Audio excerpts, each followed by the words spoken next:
wabarakatuh.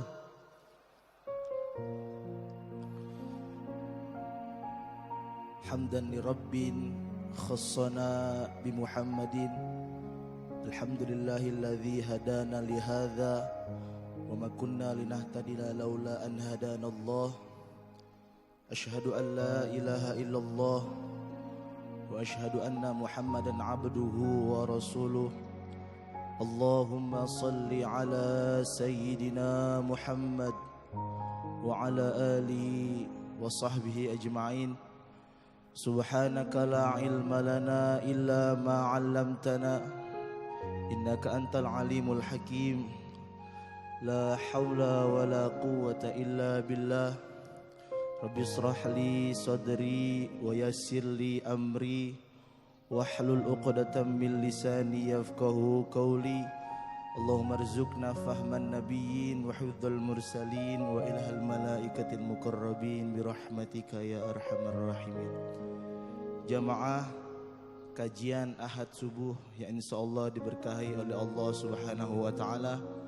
Puji syukur kehadirat Allah Subhanahu wa taala yang telah memberikan kita nikmat iman, nikmat Islam, nikmat sehat, nikmat panjang umur, sehingga kita masih bisa berkumpul, bertolabul ilmi, bersilaturahmi di Masjid An-Nabawi.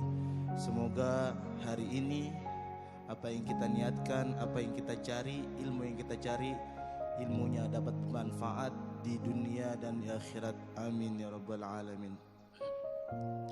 Salawat beserta salam marilah kita sampaikan kepada junjungan alam Baginda Nabi besar Muhammad sallallahu alaihi wasallam beserta keluarganya dan para sahabatnya, dan insyaallah kita termasuk umatnya yang mendapatkan syafaatnya di yaumil qiyamah nanti. Amin ya rabbal alamin.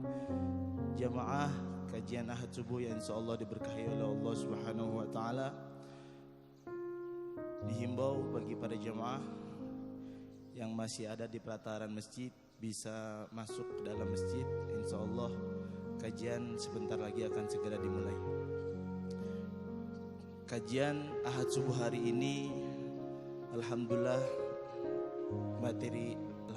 pemateri atau narasumber sudah ada tengah-tengah kita, yaitu Buya Arazi Hasim MPhils.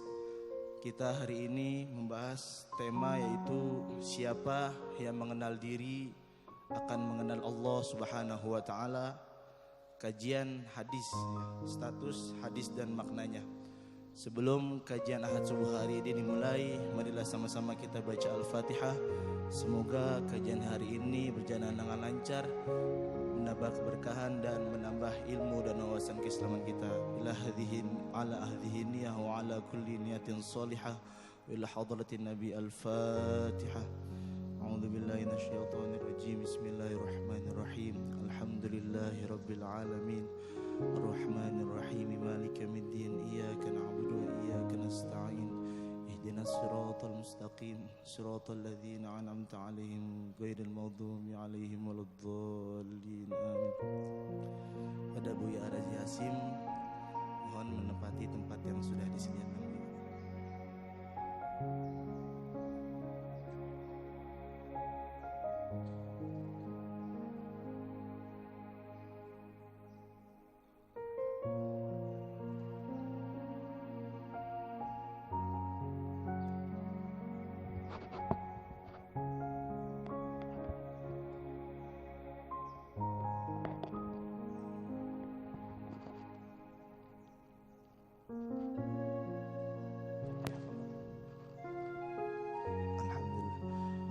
Baik.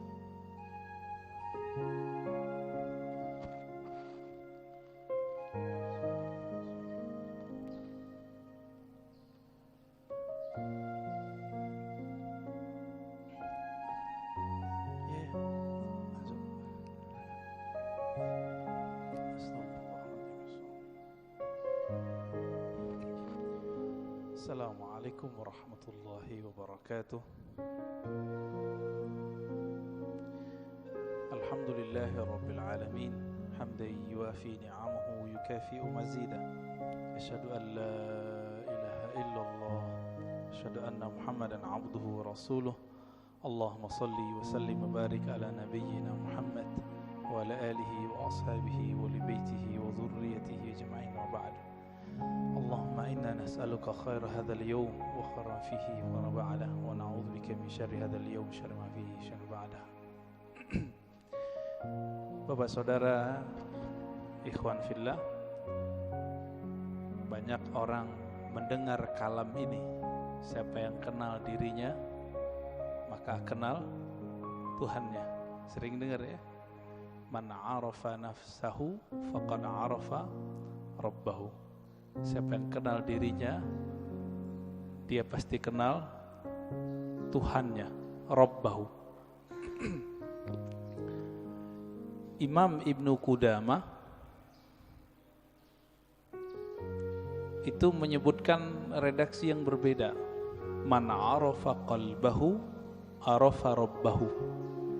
Siapa yang mengenal qalbunya, maka dia akan kenal yang membolak-balik qalbunya, yaitu Allah Subhanahu wa ta'ala.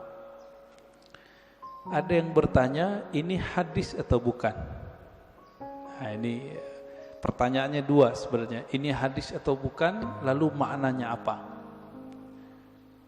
Setelah kita teliti, ilmu hadis itu, Bapak saudara Allah, jika kita buat pemetaan ilmu keislaman, bahkan semua ilmu di dunia itu dapat dirumuskan jadi 4 cara mengetahuinya. Disebut epistemologi, bahasa Arabnya madarikul ulum. Bagaimana cara mengetahui suatu hal? Yang pertama lewat indera, bukti-bukti fisik. Yang kedua akal, kita pikirkan kita tahu. Yang ketiga kita tes.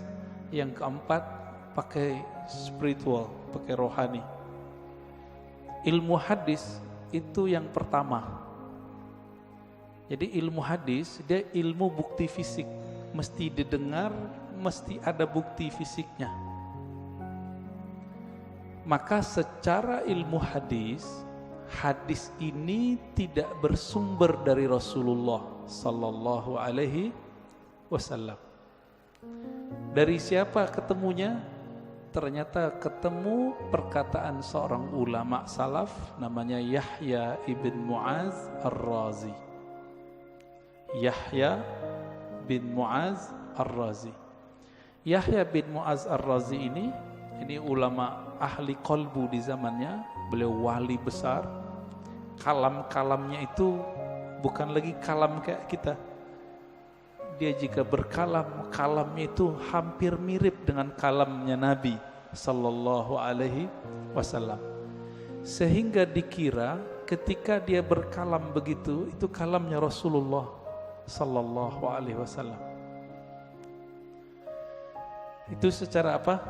Ilmu hadis. Siapa yang mengatakan itu? Imam Nawawi. Lalu diikuti oleh Imam Suyuti dan imam-imam yang lain. Jadi secara ilmu hadis gak ketemu di Sahih Bukhari, gak ketemu di Sahih Muslim, gak ketemu di Sunan Abu Dawud, Tirmizi, Nasai, gak ketemu. Ketemunya di perkataan-perkataan ulama. Nah, jadi tolong Bapak saudara Allah yang hobi ngaji tasawuf, harus tahu bab ini secara ilmu hadis. Ilmu hadis pendekatannya bukti fisik, disebut dengan empirik ya. Tapi ada seorang imam namanya Ibnu Arabi yang beliau menggabungkan ilmu zahir dan batin. Beliau ini ahli hadis, tapi lebih dikenal sebagai ahli qalbu. Guru hadisnya ratusan. Buktinya beliau meriwayatkan hadis-hadis langsung dengan sanadnya kepada Rasulullah sallallahu alaihi wasallam. Jadi dia sebutkan dari gurunya sampai kepada Nabi Muhammad sallallahu alaihi wasallam. Ibnu Arabi ini dia bermimpi bertemu Rasulullah Di dalam hadis yang sahih dikatakan man ra'ani fil manam faqad ra'ani. Siapa yang bertemu aku dalam mimpi, dia betul-betul bertemu aku. Fa inna syaitana la yatamatsalu bi. Karena syaitan tidak dapat menyerupai aku. Ibnu Arabi mengatakan ciri-ciri wali Allah itu kalau dia mimpi, dia sadar dia lagi mimpi. Ibnu Arabi mimpi ketemu Rasulullah dan dia sadar ini pasti mimpi karena Rasulullah sudah wafat. Lalu apa yang beliau lakukan? Beliau bingung dengan hadis yang tadi. Secara ilmu hadis tidak ketemu sumbernya. Maka beliau katakan, wahai Rasulullah, kata ahli hadis ini enggak ada sumbernya, bukan kalam engkau. Apakah benar demikian? Dijawablah oleh Rasulullah dalam mimpinya, bukan, itu kalamku wahai Ibnu Arabi. Ketika dia bangun, maka dia malu mengatakan ini bukan hadis Nabi sallallahu alaihi wasallam. Kenapa? Minimal mimpi ini benar untuk dirinya, meskipun belum tentu benar untuk orang lain. Inilah asbabnya kenapa kalam ini kemudian menjadi ambigu. Apakah ini kalam Nabi atau kalam Yahya ibn Mu'az Ar-Razi? Ya, ini secara gabungan nih. Mimpi masuk kemana? Satu tadi empirik, bukti fisik. Mimpi yang nomor 4, zauq, intuisi, qalbu, ruh. Itu mungkin gak ini dibuktikan? Dibuktikan oleh orang yang sudah sampai ke sana. Kalau oleh ahli hadis yang tidak sampai, kemampuan rohaninya sampai ke taraf ini gak bisa. Jadi mohon maaf Bapak, jadi kita gak bisa bangga juga dengan ilmu hadis. Ilmu hadis itu sendiri mirip kayak ilmu saintifik yang lain, eksak yang lain sama. Ilmu sejarah, arkeologi. Kalau sekarang apa namanya, untuk ngecek orang meninggal itu, kuku-kukunya dicek apa namanya, ya forensik gitu ya. Jadi bukti fisik semua. Ilmu hadis mesti berdasarkan zahir fisik. Oleh karena itu, Bapak, saudara yang bukan Allah, jika berdiskusi dengan ahli hadis, sulit kita ngungkit-ngungkit yang nomor 4 ini. Dia pasti yang nomor 1.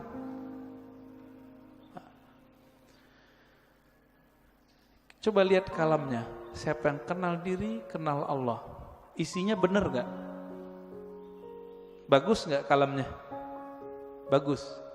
Berarti secara ilmu hadis, tidak semua kata-kata yang bagus, kata-kata yang benar itu kalam Nabi. Secara ilmu hadis banyak Pak. Bahkan tidak semua yang benar itu kalamnya Nabi. Contohnya Monas di Jakarta, benar gak? Saya bilang Nabi bersabda Monas di Jakarta. Jadi palsu gak? Jadi hadis palsu deh Pak.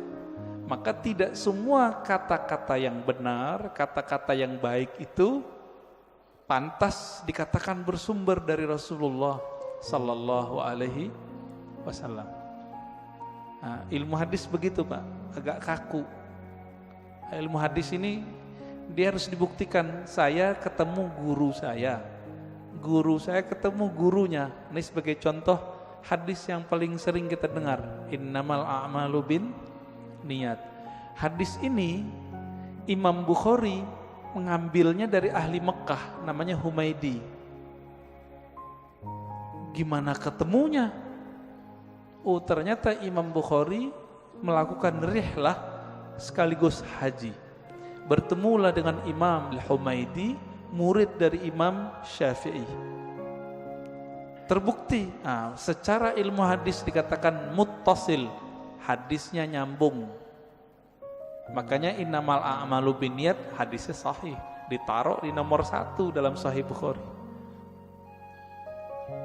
Imam Bukhari sering mimpi ketemu Rasulullah, iya, tapi mimpinya dia tidak taruh di bab hadis.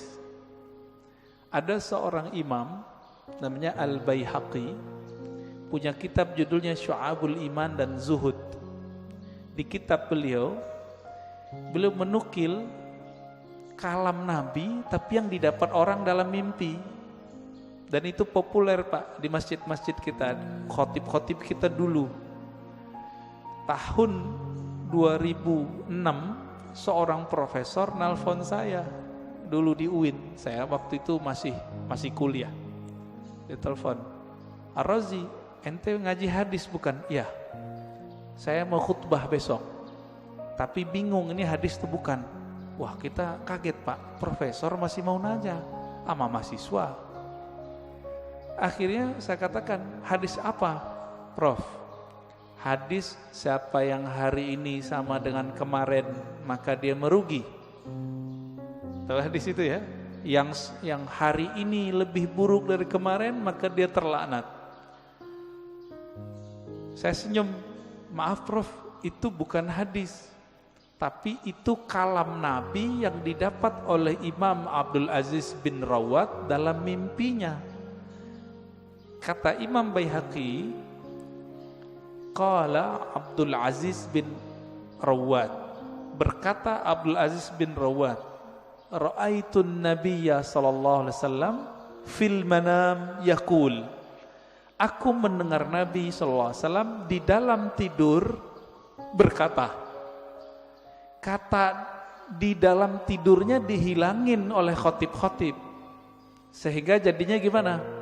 Aku mendengar Nabi bersabda, "Siapa yang hari ini sama dengan kemarin fahuwa maghbun. Siapa yang hari ini beda dengan kemarin, lebih buruk dari kemarin, fahuwa mal'un, terlaknat." Nah itu. Ini disebut hadis mimpi. Tapi ingat, hadis mimpi bukan hadis secara ilmu hadis. Tapi kalau versi yang keempat itu hadis Pak. Maka versi keempat hadis Nabi gak berhenti. Sampai sekarang berlanjut. Menurut versi yang keempat. Dari mana buktinya? Buktinya Nabi sendiri mengatakan, siapa yang bertemu aku dalam mimpi, dia betul-betul bertemu aku. Loh, tahu dari mana ketemu Nabi? Kalau ingin dibuktikan, buktikan secara fisik. Baca cerita Nabi, fisik Nabi, Syama'il Nabawiyah, perhatikan mimpinya, sama atau tidak. Ini mazhab ahli hadis. Ahli hadis mensyaratkan jika mimpi ketemu Nabi, mesti karakter yang kita lihat sama seperti yang di hadis. Contohnya, Nabi suka pakai baju hijau, pakai serban, terus pakai tutup, ya, ada yang mirip Sayyid Muhammad Alawi Al-Maliki.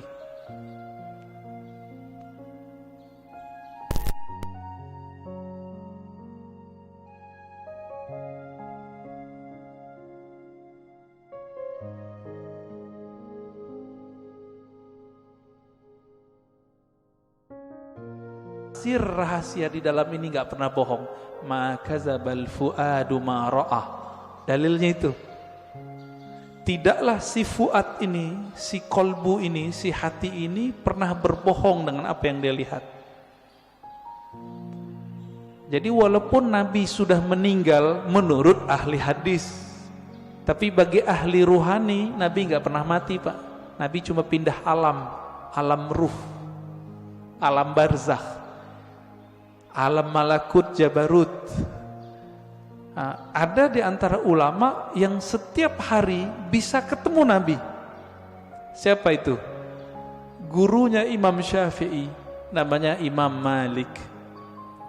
Dihikayatkan dalam kitab Hilyatul Aulia, kitab hadis, tapi berkaitan dengan Tazkiyatun Nafs. Karya Imam Al-Hafiz ahli hadis Abu Nu'aim Al-Asfihani. Imam Malik berkata, "Ma bittu lailan illa wa ra'aitun nabiyya sallallahu alaihi wasallam." lebih kurang begitu. Tidaklah aku beristirahat malam hari, melainkan saat aku memejam mata, aku memandang kepada Rasulullah sallallahu alaihi wasallam tiap malam, Pak. Siapa imamnya? Imam Malik. Tapi Imam Malik ahli hadis, maka beliau tidak memasukkan hasil dialognya dengan Nabi ke dalam bab ini, tapi masuk ke bab fatwa, dianggap itu ilham. Beda dengan Imam Ibnu Arabi, beda dengan Imam Ghazali. Mereka menganggap ini juga hadis, tapi hadis-hadis rohani, tidak masuk ke bab ilmu hadis. Nah, disinilah mulai bertengkar, Pak, antara ahli hadis sama ahli tasawuf. Bagi ahli hadis, kalian sesat. Kenapa? Itu bukan hadis Nabi, itu hadis palsu. Bagi ahli sufi, yang sesat siapa? Kalian gak mengerti kok kami dibilang sesat. Kalian gak bisa berkoneksi dengan Nabi, kok kami yang dianggap sesat. Begitu. Maka kemudian oleh Imam Al-Baihaqi, ya, satu tingkatan di atas Imam Ghazali, itu beliau gabung di kitabnya, di kitab Az-Zuhud, ya, di kitab Syu'abul Iman, kalam Nabi baik dalam ilmu hadis ataupun versi ahli qalbu. Bapak saudara makan Allah, kira-kira inilah kenapa ahli hadis susah baikan sama ahli tasawuf, ya. Maka muncullah di generasi berikut ahli hadis yang mereka penasaran dengan ilmu tasawuf. Sebaliknya ahli tasawuf yang penasaran dengan ilmu hadis. Nah, maka di zaman setelahnya muncul sufi muhaddis, muhaddis sufi. Muncul begitu. Nah, ini terlihat dari imam siapa? Imam As-Subki. Dia ahli hadis juga murid Ibnu Athaillah Sakandari, pengarang Hikam. Ini kitab kecil yang saya bawa, Ibnu Qayyim, dia ahli hadis, belajar tasawuf. Muncullah kitab-kitab tasawufnya banyak sekali. Madarijus Salikin, Al-Wabilus Sayyib, Iddatus Sabr, Raudatul Muhibbin. Banyak sekali kitab tasawufnya. Puncaknya nanti ada pada Imam Murtada Zabidi, ahli hadis juga ahli sufi. Nah, terlepas dari itu Bapak salmakan Allah, perbedaan itu sampai sekarang masih ada, ya. Makanya sekarang istilah ahli hadis ini diambil oleh sekelompok orang dan menamakan dirinya kelompok sunnah. Boleh enggak? Ya boleh-boleh aja. Tinggal bukti aja sanadnya, ya. Punya sanad enggak kepada Rasulullah sallallahu alaihi wasallam? Karena ilmu hadis ilmu sanad. Enggak punya sanad, kazzab, maka dia pembohong. Lalu benarkah kalam man arafa nafsahu faqad arafa rabbahu? Kita sudah katakan tadi, itu benar.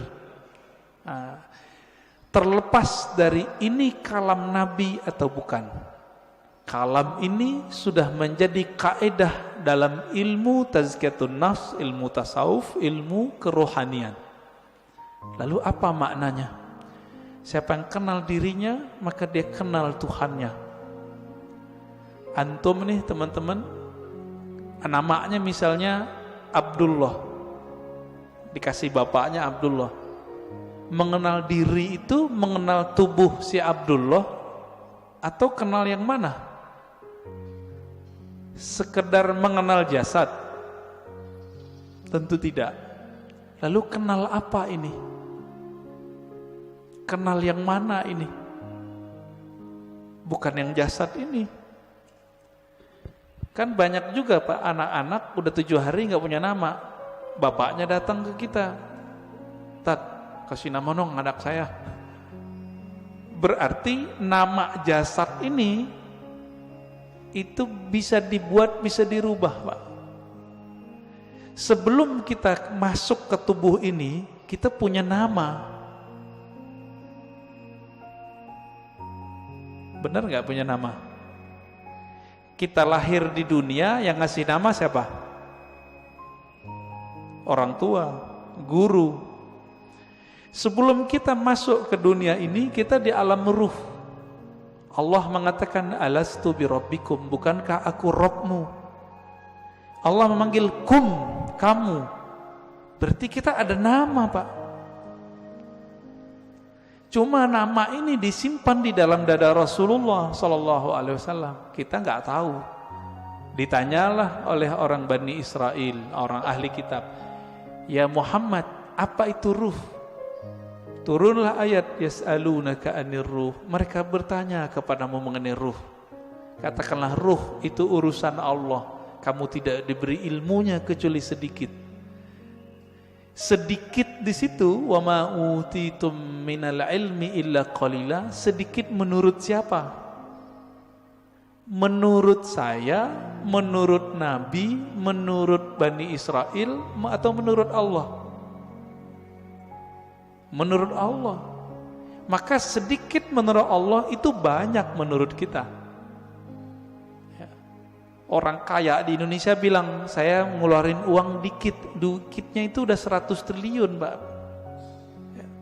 Apalagi raja di raja alam semesta ini, Rabbul Alamin, Allah Subhanahu wa ta'ala. Ilmu ini disimpan dalam dada Rasulullah. Ada sahabat yang dikasih tahu, ada yang tidak. Maka Nabi itu bisa ngerti, Pak, dengan izin Allah. Ada orang nih jihad, kayaknya paling kuat, kayaknya paling banyak bunuh musuh. Tapi Nabi mengatakan finnar, masuk neraka. Kenapa? Nabi tahu namanya sudah ada di neraka, nggak dihapus dari neraka. Ternyata benar, orang ini beramal cuma dengan fisiknya, ruhnya tidak beramal. Ruhnya gak beramal, Pak. Jadi ketika disebut siapa yang kenal dirinya, maka kenal Tuhannya. Diri yang fisik, yang mengenal diri fisiknya, dia baru mengenal perbuatan Allah. Disebut ma'rifatul af'al, mengenal perbuatan Allah. Ajaib enggak kelahiran manusia? Penciptaan manusia ajaib enggak? Ajaib, Pak. Kok bisa-bisanya ada makhluk hidup di perut seorang perempuan? Itu ajaib itu. Saya mau tanya nih yang udah nikah, yang punya anak. Itu antum yang menciptakan anak? Atau cuma sebab doang? Ya, bikin doang ya. Tapi kita enggak yang gedein, yang mengembangkan biar kasih tulang, enggak. Ya, coba tanya sama yang udah pernah hamil, ibu-ibu yang udah hamil tanya, ajaib itu.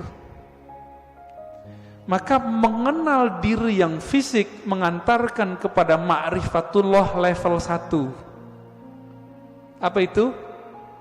Ma'rifatul af'al, ma'rifatu af'alillah, mengetahui perbuatannya Allah Subhanahu wa ta'ala. Itulah yang dibahas dalam surah Al-Mu'minun itu. Ya, ayat 11 ya. Begitu juga di surat Ar-Rum ya, sebelum ayat tentang pernikahan itu kan tentang penciptaan kita semua. Dari enggak ada jadi ada, dari tanah kok bisa jadi hidup, kok tiba-tiba bisa melawan kepada Allah. Nah, itu dia. Namanya ma'rifatu fi'lillah. Jadi kalau ada ahli biologi, ahli ilmu-ilmu eksak tidak mengenal Allah lewat ini, lewat dia, berarti dia tersesat, gak mengenal Allah. Itu satu. Diri yang fisik. Nah, kita punya diri yang disebut dengan nafs tadi. Jadi nafs itu sendiri artinya ada nafs fisik, ada nafs jiwa. Orang kita nyebutnya sukma, perasaan. Nah, itu masuk di situ.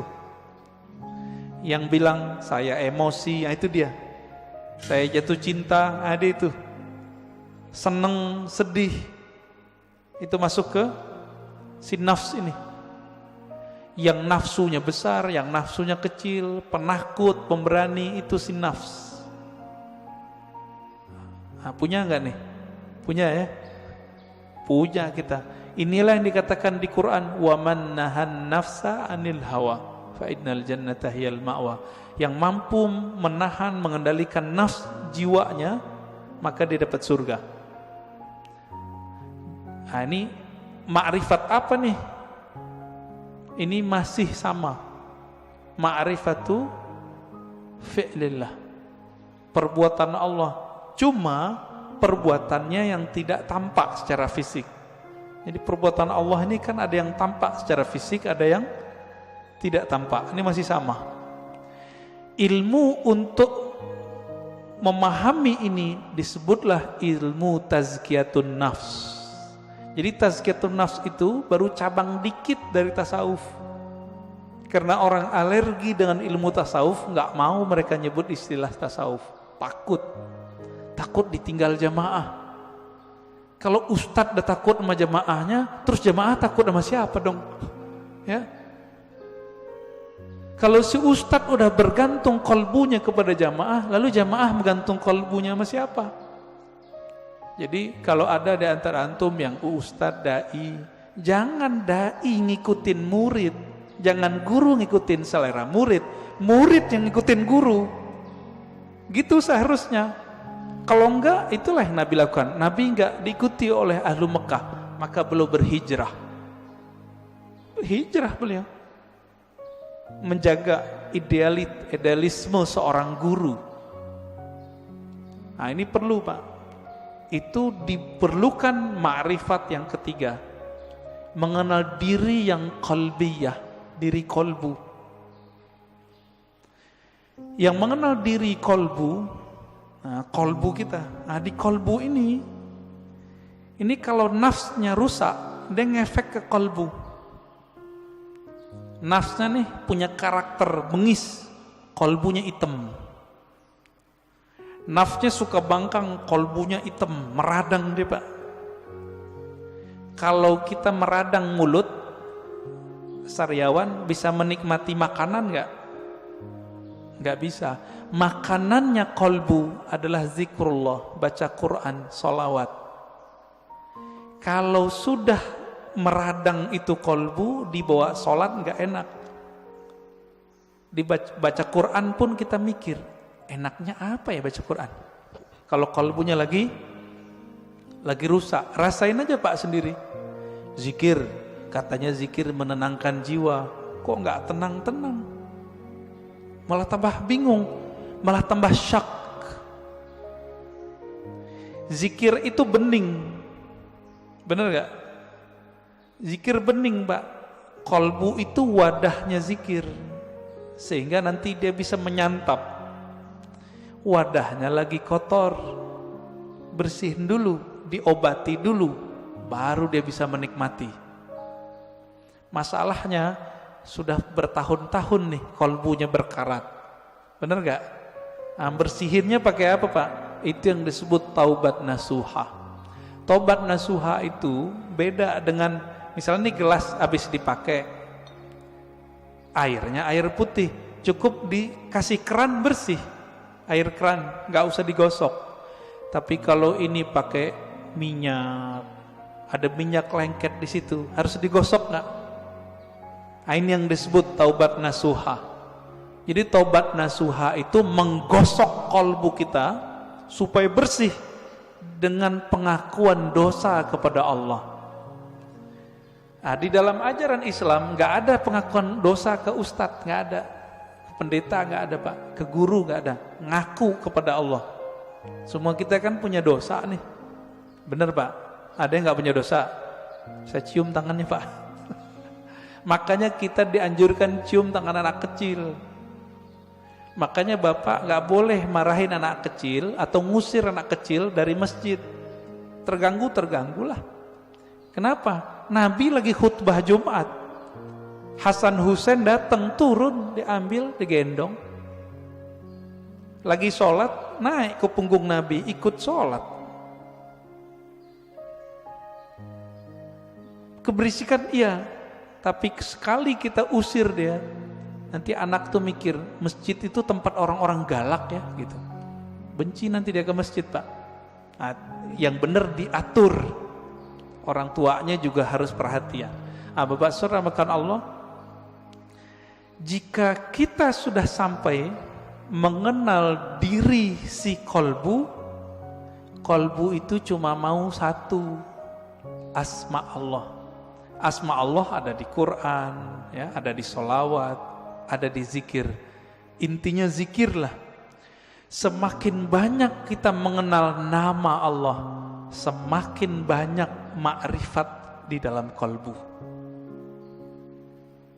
Maka di sini wajib ada kajian Asmaul Husna, Pak. Udah ada belum? Harus ada, Pak, di sini. Ntar mati bawa apa? Mati bawa apa ntar? Bawa asma Allah. Jangan bawa nama-nama bapak kita, nggak kepake. Bapak gue kiai, nggak kepake, Pak. Saya Ustadz Haji, yang kan nggak dipakai. Habib pun nggak laku, Pak, dikubur. Bapak ini keturunan Rasulullah, nggak laku dikubur kalau nggak bawa ma'rifat. Malah diragukan, masa keturunan Rasulullah begini, kata malaikat ya. Kalau nanti Rasulullah bawa syafaat mungkin, tapi kan malaikat Mungkar Nakir ini seperti orang yang jaga depan kantor, Pak. Dia nggak mau tahu, yang lewat dia periksa, bener gak? Bapak Saudara makan Allah, ma'rifat kolbu itu hanya dengan mengenal nama dan sifat Allah. Jadi coba deh di sini dibuat nanti kajian Asmaul Husna yang mateng, bukan yang separuh-separuh, enggak. Jangan, yang mateng kajiannya. Gurunya ahli zikir, bersanad zikirnya kepada Rasulullah. Insya Allah Pak enak ngajinya, kan banyak nih. Carilah ya, semoga ketemu nanti. Asma sifat. Ma'rifatus sifat itu masih bagian dari kolbu, paling dalam. Dia udah masuk ke dalam sirnya kolbu. Kan kolbu ini dia ada bagian-bagiannya, Pak. Kolbu itu disebut ada fuad. Ada yang disebut dengan lub. Inti dari kolbu disebut lub. Rahasia yang ada di dalam inti kolbu itu disebut dengan sir. Maka disebutkan dalam Al-Quran, Allah ya'lamu sirra wal akhfa. Allah mengetahui yang sir, yang tersembunyi, bahkan yang akhfa, yang samar. Nah, itu ketahuan oleh Allah SWT. Nah, di mana kesimpannya itu? Itu di dalam kolbu paling dalam. Kita ini semua dulu kan pernah ketemu Allah. Memori itu kesimpan di situ, Pak. Ada yang ingat nggak? Nggak ada yang ingat ya? Bener. Makanya Allah utus Rasul. Supaya apa? Memantik sir supaya dia kemudian kembali muncul. Ketika muncul sir itu bernama zikir. Ketika dibahasakan dia bernama ma'rifat. Ma'rifat itu ungkapan pengenalan si hamba kepada Allah Subhanahu wa ta'ala. Bapak nih pernah ketemu dengan seseorang dulu, kesimpan gak di memorinya? Kesimpan. Ketemu seseorang yang berkesan. Apanya yang berkesan? Parfumnya. Nanti kita ketemu parfum yang sama, itu teringat, Pak, wajahnya. Itulah sebabnya jika ada orang benar teknik berzikirnya, bersambung sanad zikirnya kepada Rasulullah SAW, lisannya menyebut, akalnya memaknai, kolbunya merenungi, ruhnya merasakan, nangis dia saat itu. Seperti orang pulang kampung, pertama orang pulang kampung habis merantau, rasanya gimana? Terharu, Pak.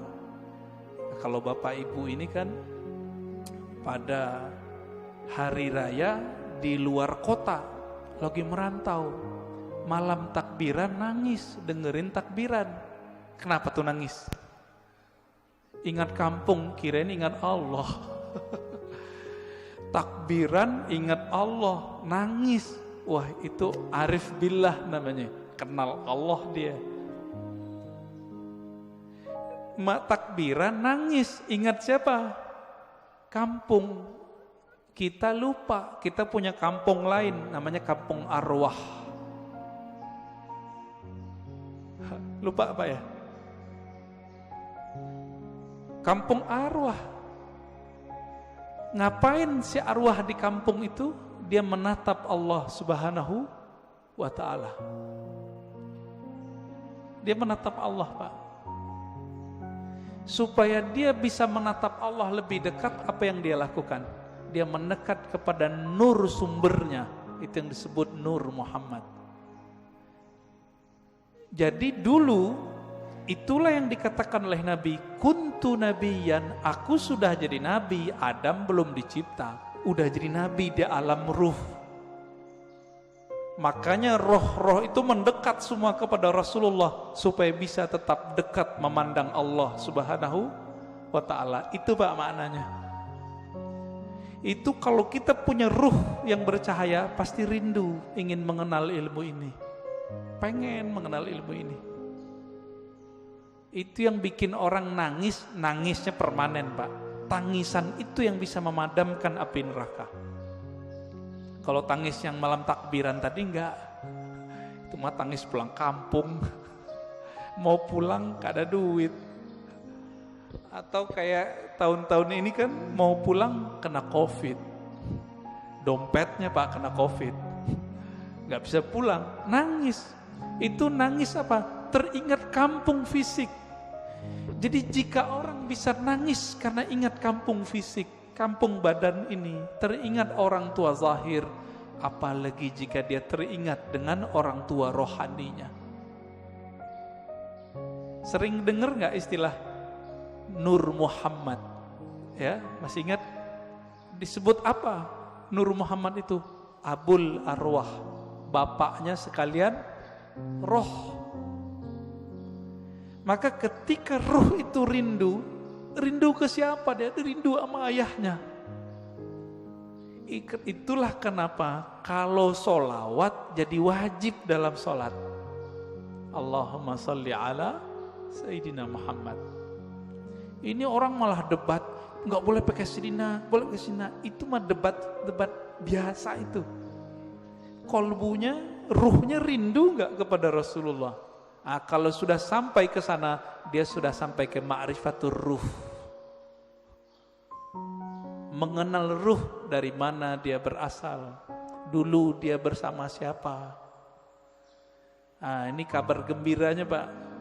Ruh kita ini, dulu ngapain di sono, sekarang diulang aktivitasnya. Kalau dulu Bapak di sono suka mendatangi Nabi, suka mendatangi orang yang dekat dengan nur Nabi itu, maka sekarang Bapak pasti suka dengerin pewaris-pewaris Nabi. Pasti cinta sama zuriat Nabi. Nah, orang-orang yang dulu mencintai Rasulullah di sana, di alam ruh itu, dia cinta kepada nur Nabi. Maka Allah kasihlah dia fisik di dunia bernama Habib. Atau ulama, dua aja. Habib atau ulama. Jadi kenapa Habib terlahir sebagai Habib, Kiai sebagai Kiai, Gus sebagai Gus, Ajengan sebagai Ajengan? Karena dulu nurnya mengagumi nurnya Nabi Sallallahu Alaihi Wasallam. Itulah makna hadis al-arwah junudun mujannadah, hadis sahih Muslim. Ini syarahnya jarang orang menjelaskan ini. Roh itu dia berbaris-baris seperti tentara. Nah, dulu nih Bapak kalau dibukakan pintu kolbunya, Itu bisa lihat Pak, dulu kita seperti ini di sono, ngumpul Pak seperti ini. Bapak kenapa sebut masjid ini Masjid Nabawi? Karena merindukan Nabi Sallallahu Alaihi Wasallam. Semoga para pewakaf, pendiri, pengurus diberkahi oleh Allah, diberi rindu kepada Rasulullah. Bahkan sebelum wafat Allah kasih mimpi ketemu Rasulullah Sallallahu Alaihi Wasallam. Amin. Pasti bisa Pak. Rasulullah kan nggak mati beliau, cuma pindah alam. Kalau kita bisa mati sebelum mati, bukan bunuh diri loh Pak ya. Mati sebelum mati itu apa? Mampu memilah ini alam jasad, ini alam pikiran, ini alam kolbu, ini alam ruh. Mampu dia berzikir, bertahan, bisa dia ketemu Rasulullah Sallallahu Alaihi Wasallam. Bisa Pak. Dulu Sayyid Muhammad Alawi Al-Maliki kalau mau ngapa-ngapain itu nanya sama muridnya, masih hidup, saya nggak usah sebut namanya, kalau disebut ntar jadi orang mengkultuskan beliau nanti. Orang kita Pak, Jawa Tengah kalau nggak salah ya, Kiai Fulan, bertanya ke beliau, bocah ya waladi, kira-kira begitu ya, anakku, coba tanya ke Nabi, saya mau melakukan ini, beliau restu gak? Itu yang minta siapa? Sayyid Muhammad, keturunan Rasulullah Sallallahu Alaihi Wasallam, hafal banyak hadis. Muridnya pakar mimpi ketemu Rasulullah, karena sholawat gak berhenti beliau, sholawat aja terus. Maka Bapak Ibu saudara makan Allah, jika ingin bertemu Rasulullah, sholawat terus. Terus itu apa ujungnya? Ujungnya mati. Jadi kalau belum mati jangan berhenti. Dijamin Pak, pasti. Kenapa? Hadis jaminannya jelas. Man shalla alayya sallallahu alaihi asyara marrat. Yang salawat kepadaku, Allah salawat kepadanya 10 kali. Saya mau tanya nih, ini 10 kali menurut kita atau menurut Allah? Coba lihat bahasa Arabnya. Sallallahu alaihi. Allah bersolawat kepadanya 10 kali. Berarti menurut Allah atau menurut kita? Kita ini Pak cukup dapat 1 salawat dari Allah pasti masuk surga. Salawat disertai rahmat, masuk surga. Kalau 10 ketemu Rasulullah Sallallahu Alaihi Wasallam, ketemu Rasulullah pasti. Maka Nabi mengatakan, ini garansi Rasulullah, orang yang paling dekat kepadaku nanti siapa? Aksaruhum salatan, yang paling banyak bersolawat kepadaku. Inilah media kalau mau ketemu Rasulullah. Bisa. Siapa yang bilang gak bisa ya? Nabi mengatakan nanti di akhir zaman ada Dajjal. Seandainya aku hidup saat itu, akulah hajijun alaikum, akulah pembela kalian. Secara fisik Nabi gak ada Pak, tapi kan pewarisnya ada. Pewarisnya itulah disebut Al-Imam Al-Mahdi. Imam Mahdi, apa kata beliau? Namanya seperti namaku. Nama dalam bahasa Arab ismun. Ismun artinya tingkatan dan kemuliaan, bahkan ilmu. Itu artinya. Bukan Muhammad bin Abdullah. Muhammad bin Abdullah mah banyak habaib namanya dari dulu Muhammad bin Abdullah, tapi bukan Imam Mahdi. Ya. Ini sekarang banyak yang kajian akhir zaman tapi terjebak pada riwayat ahli hadis fisik, tidak mempertimbangkan ahli rohani. Nah, ini kesalahan besar kajian akhir zaman hari ini. Akhirnya yang terjadi cocok logi. Kita berterima kasih, syukron ya, terima kasih para asatis akhir zaman. Antum telah membuat kita aware, sadar mengenai hadis akhir zaman. Cuma kadang nggak cocok. Hidungnya lurus gitu ya. Itu mah ciri fisik habaib rata-rata begitu hidungnya. Ya. Bukan itu kalau mengenal Rasul. Rasul itu kolbunya yang mau dilihat. Berarti ini yang disebut ismun tadi. Ya.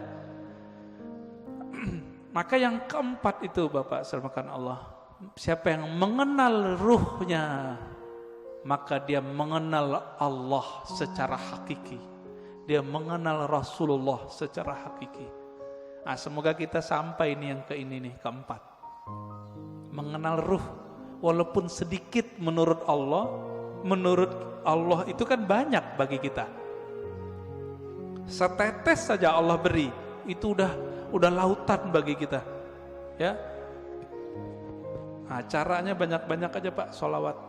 Bapak ini kan mohon maaf ya, pemalas ngajari guru, maunya didatangin guru mulu, ya enggak? Carilah guru yang bisa mengajarkan zikir ma'rifatullah. Nanti diajarin Pak, cara berselancar kepada Allah. Tapi kalau masih males, udah sholawat aja dulu. Nah, nanti sholawat ini nurnya akan membimbing kita, insya Allah ya. Jadi lebih kurang makna ringkas dari man arafa nafsahu faqad arafa rabbahu, 4 level ini. Ya, tinggal dilihat kita bagian yang mana. Ya. Semoga kajian ini bermanfaat. Silakan kalau ada tanya jawab ya.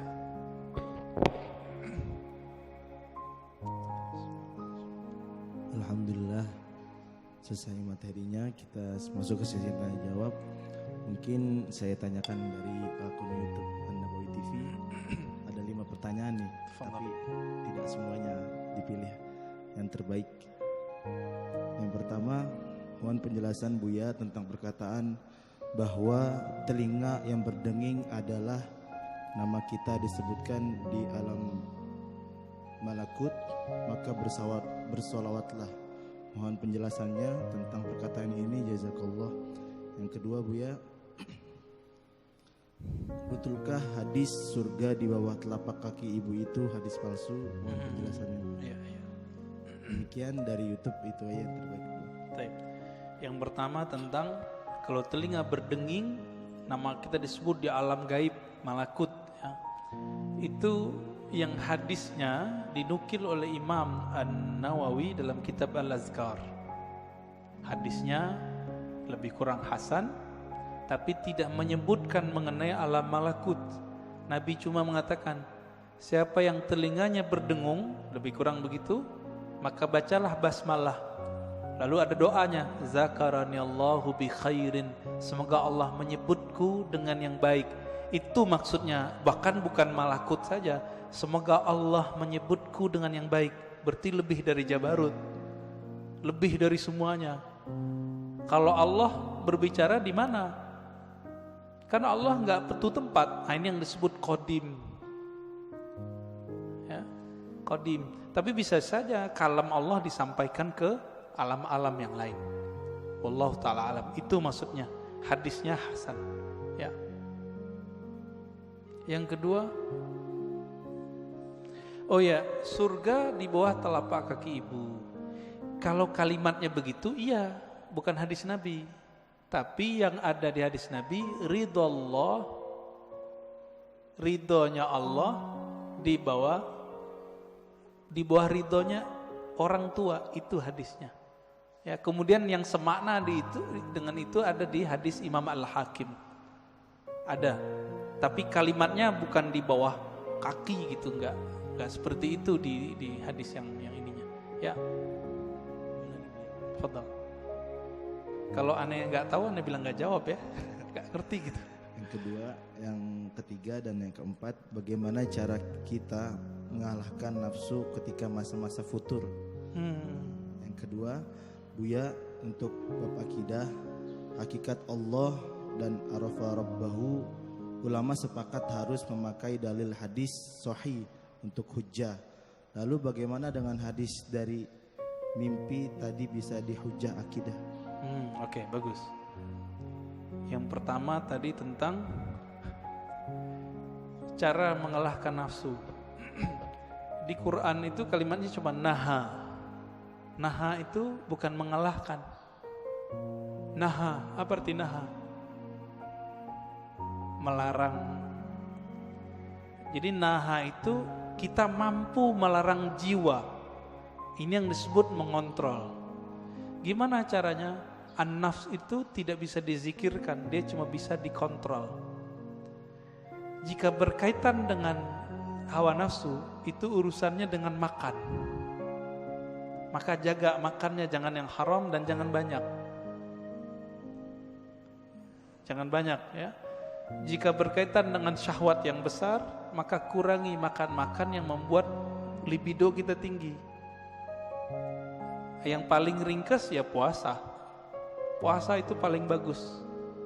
Jadi tidak ada lagi setahu saya yang paling kuat untuk mengolah nafsu jiwa kecuali puasa. Gak ada lagi Pak. Coba cek Bapak ini kalau puasa jalan, ngelihat yang bening-bening gak berani. Wah lagi puasa, gitu Pak. Coba aja tuh. Kalau gak puasa, haji mumpung. Ya, tafadhal. Yang kedua tadi, udah ya? Bab hakikat Allah. Oke. Hakikat Allah tidak diketahui kecuali oleh Rasulullah sallallahu alaihi wasallam. Termasuk nanti Imam Mahdi itu mengerti hakikatnya Allah, ya. Karena beliau pewarisnya Nabi. Plek apa yang Nabi tahu ada di dalam kolbunya. Tapi bagaimana dengan mimpi? Bagaimana dengan kaedah tadi? Untuk hujjah akidah mesti hadisnya sahih, bahkan mesti mutawatir oleh sebagian ulama. Itu bab ilmu akidah. Ilmu akidah babnya bab akal. Ilmu akidah bab akal. Oke, kalau mimpi tadi bab mana? Yang nomor 4. Ya. Orang ahli akal nggak percaya sama mimpi. Orang yang jago mimpi ketawa sama ahli akal, ilmumu segitu aja. Nah, jadi kita nggak perlu membantah. Ini dua jalur yang berbeda, gitu. Nabi SAW mimpi nggak? Mimpi Pak. Wahyu pertama yang turun ke Nabi itu mimpi. Hadis Sahih Bukhari, kitab Bad'il Wahyi. Awal ma budi'a bihil wahyu ar-ru'ya salihah. Kira-kira begitu kalimatnya. Wahyu pertama yang turun itu bukan Quran. Yang pertama turun cahaya turun kepada qalbu Nabi sehingga beliau melihat mimpi yang indah. Akibatnya beliau suka menyepi. Faitahannath fi ghari Hira. Lalu beliau menyepilah di Gua Hira. Itu. Jadi kalau kita menolak bab mimpi sama dengan menolak bab wahyu. Ingat, mimpi siapa nih? Mimpi waliullah, mimpi nabiullah. Kalau mimpi bapak, ibu mungkin ya, kita tolak aja ya. Tapi Nabi mengatakan di akhir zaman hampir-hampir saja mimpi semua orang beriman itu benar. Pada beriman gak sih? Beriman gak? Beriman gak? Benar ke siapa? Ke Allah, ke Rasulullah. Rasulullah mengatakan salah satu warisan kenabian itu adalah ar-ru'ya as-salihah. Ar-ru'ya as-salihah juz'un minan nubuwah. Hadis Imam Tirmizi, hadis sahih. Ya. Jadi ahli qalbu itu jaga benar. Ternyata Imam Bukhari, Imam Tirmizi, imam-imam itu menghargai mimpi, maka mereka buatlah satu bab, satu kitab dalam sahih mereka, kitab Ta'birur Ru'ya. Imam Bukhari punya kitab itu. Dalam Sahih Bukhari, bab mengenai takbir mimpi. Kenapa Pak? Ternyata sahabat Nabi setiap ba'da subuh setoran mimpi yang bening-bening itu kepada Rasulullah. Mimpi malaikat, mimpi melihat ada cahaya dari langit. Itu mereka cerita kepada Rasulullah. Kiai sekarang kan gak bisa begitu Pak. Wah, bunga tidur, nggak ngerti, bilang aja nggak ngerti, jangan dibilang bunga tidur. Ilmu mimpi itu ilmu yang mustaqil, dia ilmu permanen dan berdiri sendiri.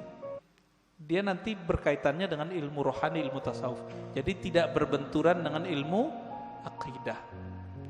Gitu ya. Lagi Buya. Tadi Buya membahas tentang mimpi. Bagaimana menurut Buya kalau saya pernah bermimpi Rasulullah SAW, amin, dan melihat beliau seperti jatuh cinta, tapi tidak terlalu detail melihat mukanya. Iya, kita sudah bacakan hadisnya tadi. Nabi bersabda, man ra'ani fil manam faqad ra'ani. Bahkan ada satu riwayat, faqad ra'al haq. Siapa yang bermimpi bertemu aku, maka ia telah melihat al-haq, kebenaran, bahwa itu benar-benar Nabi sallallahu alaihi wasallam. Tapi kok kurang jelas? Kurang jelas itu karena ma'rifatun nabinya kurang jelas. Karena mengenal nabinya masih kurang detail, maka melihat nabinya masih samar. Bahkan ada teman kita yang mimpi Nabi itu nggak mau noleh, Pak. Nggak mau noleh. Cerita ke saya nangis-nangis. Tad, Rasulullah marah sama saya ya. Ada yang begitu. Antum bisa bayangkan, kita mau ketemu orang yang kita cintai, kita idolakan, tapi dia nggak mau noleh. Ruhnya nangis. Gimana caranya? Udah ente sholawat aja, banyak-banyak baca salam kepada Rasulullah, nanti insya Allah Nabi jawab. Alhamdulillah besok-besok ada yang mimpi lagi. Jadi ini bukan kita ngayal, bukan. Ini beda dimensi dia. Kalau ingin cek kebeningan kolbu, tanya mimpinya apa. Jika bapak saya ini kita lagi kotor, jiwa kita kotor nih, mau kiai, mau ustadz, mau jamaah, mau tahajud, kotor Pak, pasti mimpi basah. Jadi kalau mimpi basah, tobat Pak, tobat rohani. Dosa enggak, tapi rohani kita, oh kayaknya hati kita kotor. Sayyidina Umar ketika bermimpi menggauli budaknya, budak halal enggak? Halal. Apa kata beliau? Syaghalatni siyasah. Ya Allah, aku tersibukkan oleh urusan politik sehingga lupa wirid. Ini Umar, ngerti beliau. Tapi beliau pun kalau mimpi sama yang halal. Kalau kita kan kita berharap mimpi sama artis, Pak. Ya. Silakan. Baik. Assalamualaikum warahmatullahi wabarakatuh. Waalaikumsalam. Pak Ustadz, Pak Kiai, kalau boleh mohon maaf, saya sedikit ingin memuji Pak Ustadz. Saya baru ketemu Ustadz Kiai yang cahayanya bagus Allah.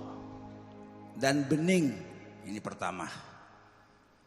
Yang kedua, saya umur 74 tahun. Tapi baru sekarang saya ketemu Ustadz mengatakan bapaknya roh itu adalah Nur Rasulullah. Alhamdulillahirrahmanirrahim. Ilmu saya bertambah satu sekarang Pak, luar biasa. Saya juga merinding ini Pak, dengarnya. Selama ini saya nggak ngerti bapaknya roh itu siapa. Mudah-mudahan juga teman-teman saya di Nabawi ini sama juga mudah-mudahan, tapi nggak tahu. Seperti Pak Ketua DKM mungkin lebih ahli, sama Pak Nenggolan lebih ahli daripada saya. Dia tahu kalau saya 74 tahun umur nggak tahu bapaknya roh saya siapa. Alhamdulillah saya subuh hari ini mendapat ilmu yang luar biasa, bahwa saya mengenal bahwa roh saya ini adalah Nur Allah, Nur Rasulullah Sallallahu Alaihi Wasallam. Kemudian tadi kalau anak-anak Basir sudah bertanya, bagaimana kalau saya selalu selawat, selalu merinding atau apa namanya bulu kuduk. Ini kalau bahasa orang Sumatera, Bang Palembang tuh bulu kuduk Pak, bulu kuduk. Kayak gemetar gitu loh Pak. Itu kalau saya berselawat kepada Rasulullah. Nah yang terakhir ini Pak, tadi orang ahli sodoko jariah, kaya raya, banyak duit, tapi kok masuk neraka. Bagaimana dia menyambungkan antara jasmani dan rohaninya sehingga sodokonya jadi amal ibadah pada Allah Subhanahu wa taala. Terima kasih Pak Ustadz. Mohon maaf saya terlalu memuji Pak Ustadz karena cahayanya luar biasa buat saya. Terima kasih. Cahaya lampu lebih hebat daripada itu lagi Pak. Sekian, assalamualaikum warahmatullahi wabarakatuh. Assalamualaikum warahmatullahi wabarakatuh. Mohon maaf Pak Nanggolan. Ini cahayanya memang ada 3 Pak. Allahumma salli ala Sayyidina Muhammad an-nuril dhati wa sirri sari fi jami'il asma'i was sifat. Mau bilang apa kita ya?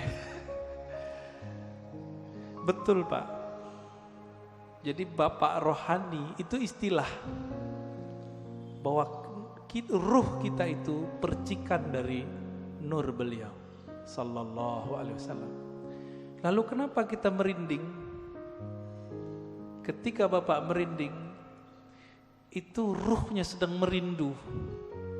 Dijawab oleh sang Rasulullah sallallahu alaihi wasallam. Kita katakan assalamu alayka ya Rasulullah. Salam atas engkau wahai bapak rohaniku Rasulullah. Dijawab oleh beliau merinding bapak. Ruh kita Pak yang yataqashairu minhu juludul ladzina yakhshawna rabbahum. Kira-kira begitu. Di Quran surat Az-Zumar ayat 24 berapa itu ya? 23 ya, 23 bergetar karena Al-Qur'an. Al-Qur'an itu hakikatnya ada pada siapa? Khuluquhul Qur'an kata Aisyah. Nabi Muhammad itu polanya, zahir batinnya adalah Al-Qur'an. Disebut nama Nabi taqsya'irru minhu juludul ladzina yakhshawna rabbahum. Disebut nama sang pembawa nur Quran, pasti bergetar Pak sang para pecinta, pasti merinding. Makanya ada syairnya itu, kullul qulub ilal habibi tamilu. Semua pencinta jika disebut nama sang kekasih pasti hatinya merindu. Apa buktinya? Disebut namanya kadang-kadang meleleh Pak mata kita. Rindu dengan kampung rohani, rindu dengan orang tua rohani. Saya nih, ibu saya baru wafat setahunan. Kalau disebut ibu saya Pak, saya nangis. Padahal itu ibu fisik. Apalagi kita sebut nama Rasulullah sallallahu alaihi wasallam. Nama Nabi Muhammad sallallahu alaihi wasallam. Rindunya lebih dahsyat, tapi kita harus tahan. Maka lepaskanlah rindu itu dengan menyebut nama Nabi. Allahumma salli ala Sayyidina Muhammad an-nuril dhati wa sirri sari fi jamil asma' wa sifat. Assalatu wassalamu alaika ya Sayyidi ya Rasulullah. Kira-kira begitu Pak. Allahumma salli ala Muhammad.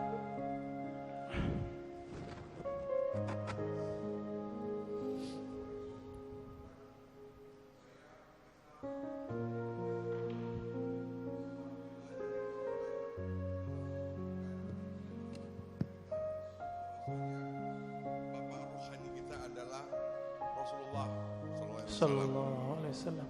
Pada saat pembukaan Pak Ustadz juga mengatakan bahwa nama yang kita pakai sekarang ini adalah nama jasad yang diberikan oleh orang tua kita, guru kita, ataupun tetua kita, kakek, nenek misalnya.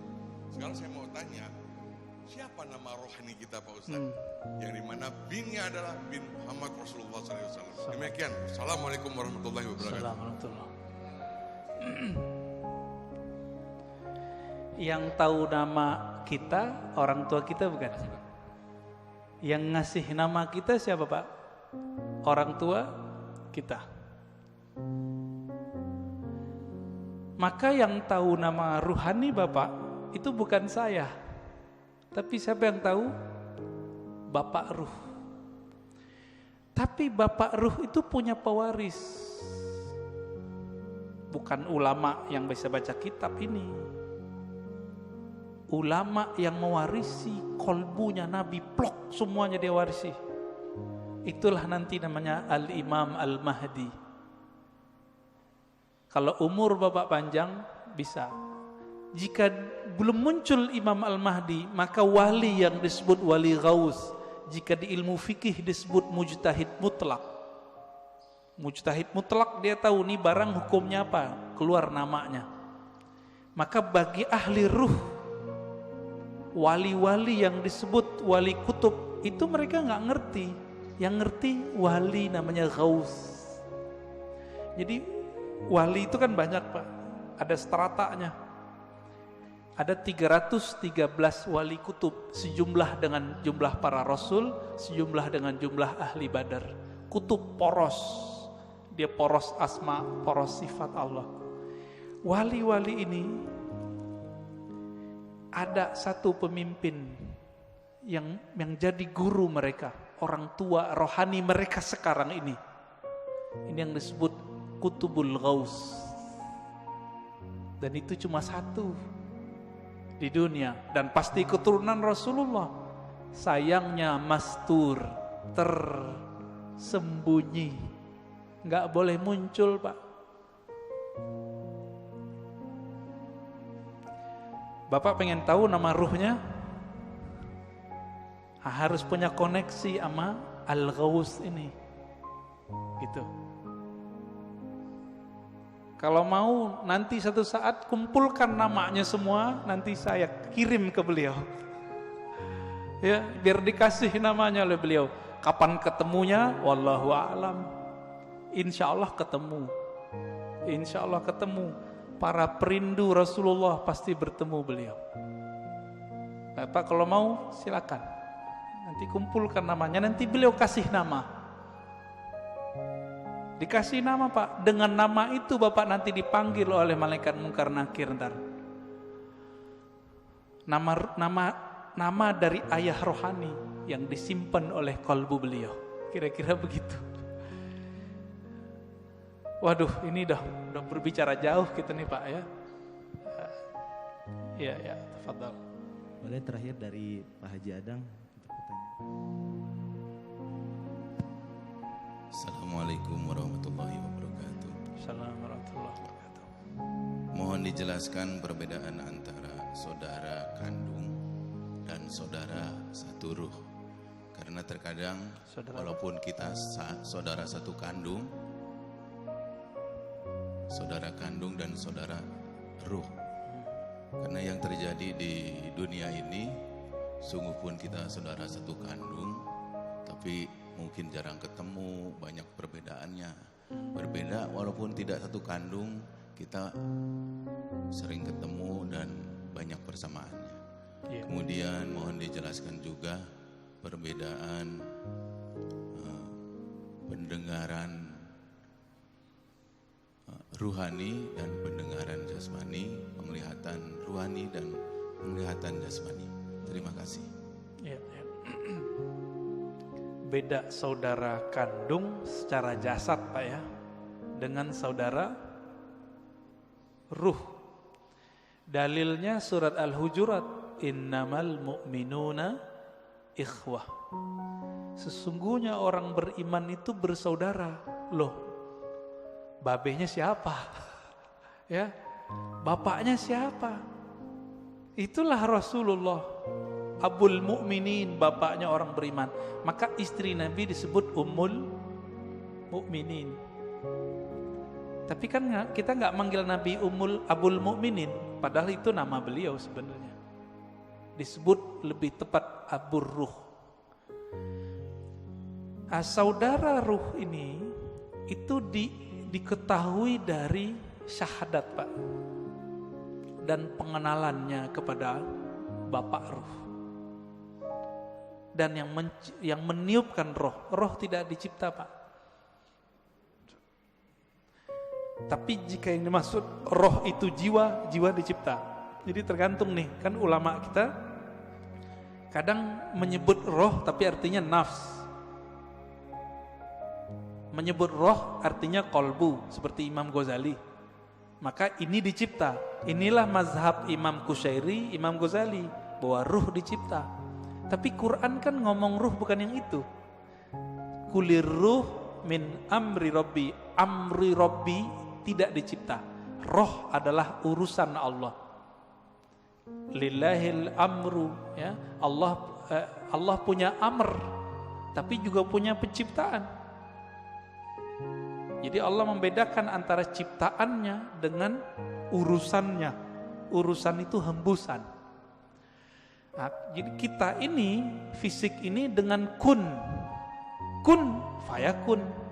Kalau ruh enggak, tiupan Pak, tiupan dari Allah Subhanahu wa taala. Sedangkan nur, nah yang Bapak cerita tadi, nur itu pancaran. Maka manusia itu dalam dirinya minimal ada 3 nasab. Ada nasab jasad, ada nasab nur, ada nasab ruh. Kalau nasab jasad, banyak yang tahu. Ini Habib Mahdi As-Sagaf yang wali di Parung, almarhum, udah meninggal ya, pesantren Nurul Iman. Itu dia berangkat ke Masjidil Haram, duduk di pintu apa gitu ya, tiba-tiba ada orang nyapa, kamu si anu ya, bin sampai ke Rasulullah. Itu nama jasad, silsilah jasad, bisa diketahui oleh banyak wali. Banyak wali bisa tahu Pak. Tapi kalau nasab nur, nasab ruh, cuma Nabi yang tahu. Karena kolbu Nabi diwariskan nanti isi ilmunya ke Imam Al-Mahdi, maka beliau tahu Pak nanti. Tapi nantinya udah gak lama loh Pak ya. Jangan dikira 100 tahun lagi, enggak. Ini COVID ini sudah penanda kalau ini sudah dekat. Negara udah banyak yang collab Pak sekarang. Bener gak? Biasanya virus itu ya gak nyampe setahun hilang. Udah setahun 2 tahun hilang. Kalau ada wali yang doa. Kan wali gak mau doa Pak. Jadi wali-wali gak berani doa, ya Allah angkatlah virus, gak berani. Su'ul adab. Allahnya berkehendak ada virus, kita mau virusnya diangkat, sopan gak? Maka mereka sekarang cuma ridho dengan apa yang ada. Itu wali. Jadi mohon maaf kalau bapak-bapak ini ngotot, ya Allah angkatlah virus, jangan maksa Allah dong ya. Kalau kita mengerti kehendak Allah, Allah belum berkehendak virus ini berangkat. Apa yang kita katakan, ya Allah berikan aku kesabaran, ridhoi kami. Jika umur kami panjangkan dalam keselamatan. Jika Engkau ambil dalam syahid. Semoga yang meninggal dalam virus ini dianggap syahid. Amin, amin ya. Khalas Ustaz.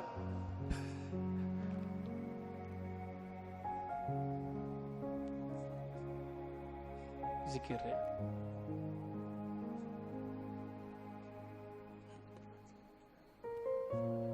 Aneh, langsung aja ya. Oke. Baik. Bapak Ibu Saudara ikhwan akhwat fillah, kita simpulkan kajian kita pada pagi ini bahwa hadis man arafa nafsahu faqad araf rabbahu bukanlah hadis Nabi secara ilmu hadis, tapi secara rohani, ahli rohani menganggapnya dari Nabi. Nah ini tidak perlu dipertentangkan. Kenapa? Ilmunya beda. Ilmu hadis berdasarkan sumber empirik, ilmu ahli rohani berdasarkan pencapaian rohani. Dua ilmu ini tidak bertentangan, dia cuma beda jalan. Ya, karena dia beda jalan tidak disebut kontradiksi, karena tidak apple to apple. Ya, yang kontradiksi itu ada 2 ahli hadis bilang kata ahli hadis ini sahih, satu ahli hadis mengatakan palsu, baru disebut kontradiksi. Jadi itu tidak perlu dipertentangkan. Dan yang kedua, maknanya sangat dalam, bahwa itulah inti dari ilmunya ahli ma'rifat. Siapa yang mengenal diri yang mana, hakikat yang mana, dan nah itulah yang banyak. Semoga kita mendapatkan ilmu itu sebelum nyawa ini berpisah dengan badan. Allahumma salli wa sallim wa barik ala nabiyina Muhammad. Assalamualaikum warahmatullahi wabarakatuh. Saya mohon izin pamit, nggak ikut zikir ya. Assalamualaikum. Terima kasih Buya atas jawabannya, semoga kita dapat memahaminya. Kemudian dari para jamaah kita masuk ke zikir ahad subuh yang insyaallah dipimpin langsung oleh imam kita yaitu Ustaz Ismail Budiman. Tafadhol alaihi masykur.